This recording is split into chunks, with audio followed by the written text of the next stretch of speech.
Hello friends. Now today we are going to see the next chapter of your part second, chapter number 6, classification of plants. In the last lecture we are already learned with about the Robert Whittaker's 5 kingdom system and the basis for the classification of plants. Now today we are going to see actually the classification of plants. Classification of plants is like this. Here kingdom plantae, that is plants, is divided into two categories, cryptogams and phenerogams. Let us try to understand what is the meaning of cryptogams and phenerogams. Cryptogams means non-flowering plant, while phenerogams is the flowering one. This is the main point of difference, that is non-flowering and flowering plant. Cryptogam is divided into three types: thallophyta, bryophyta, pteridophyta, while phenerogram is divided into gymnosperm and angiosperm. Angiosperm is divided into the two types depending upon the cotyledon present in the seed, that is dicot and monocot. Now here today we are going to see in this lecture what is meant by cryptogams. Now here we are going to see the characteristic feature of thallophyta with their example, characteristic feature of bryophyta with their example, and characteristic feature of pteridophyta with their examples. Right? Now let us start. The first one is the thallophyta. Now this division first of the cryptogam, because we already know the meaning of cryptogam, that is non-flowering plant. अपुष्प वनस्पती, ज्या वनस्पतींना फुलं येत नाही त्या वनस्पतींना आपण अपुष्प वनस्पती म्हणतो, आणि ज्या वनस्पतींना फुलं येतात त्यांना आपण काय म्हणतो, सपुष्प वनस्पती. इंग्रजीमध्ये त्यांना अनुक्रमे cryptogam, that is non flowering plant, आणि phanerogam, that is the flowering plant, अशा पद्धतीने त्याचा उच्चार केला जातो. आता आपण सुरुवात करतोय थॅलोफायटा या पहिल्या डिव्हिजनच्या characteristic फीचरला. Now let us see what is the first characteristic feature of division thallophyta. Now actually when we consider about the plants which are included in the division thallophyta, these plants are grown mainly in water. Now some of them grow in fresh water while some of them grow in marine water. याच्यामध्ये जे plants आहे, वनस्पती जे आहे, सर्वसाधारणपणे आपण बघतो की पाण्यामध्ये याची काय होत राहते, वाढ होत राहते. काही हे गोड्या पाण्यात तर काही खाऱ्या पाण्यामध्ये वाढलेले आपल्याला दिसून येतात. नाव why the name of this division is given as thallophyta? Because the body of these plants present in this thallophyta are thallus in nature. What is mean by thallus in nature? That is, these plants do not have specific parts like root, stem, leaves and flower. They do not have specific parts like root, stem, leaves and flower. So the body of these thallophyte divisions plants is thallus in nature.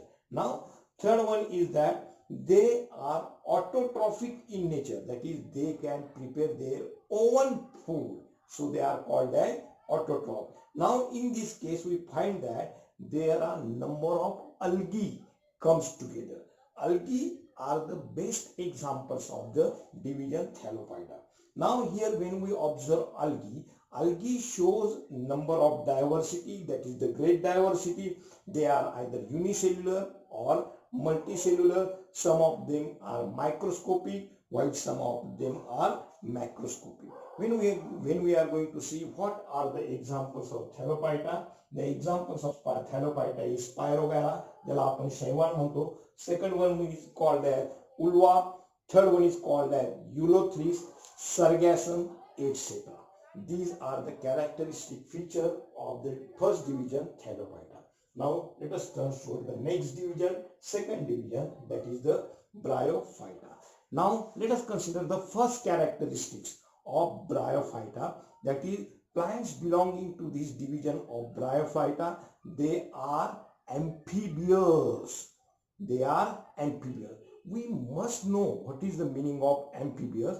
Amphibious because they are grow in moist soil and requires water for reproduction. It means that they are developed in soil, they are developed in water also. So their nature is amphibious in nature, right? Third one, that their body is thalloid, that is thallus in nature. They are multicellular and they are again autotrophy like division first thallophyta. Now these plants are reproduced by the spores. Now when we consider about the structure or the special feature of the body shape, we find that the structure of body of these plants are ribbon like. They are ribbon like, flat and without actual root, stem and leaf. Instead of root and stem, they possesses the stem-like structure which is known as rhizoids. Rhizoids which support the plants. These are the root-like, stem-like structure which is called as rhizome.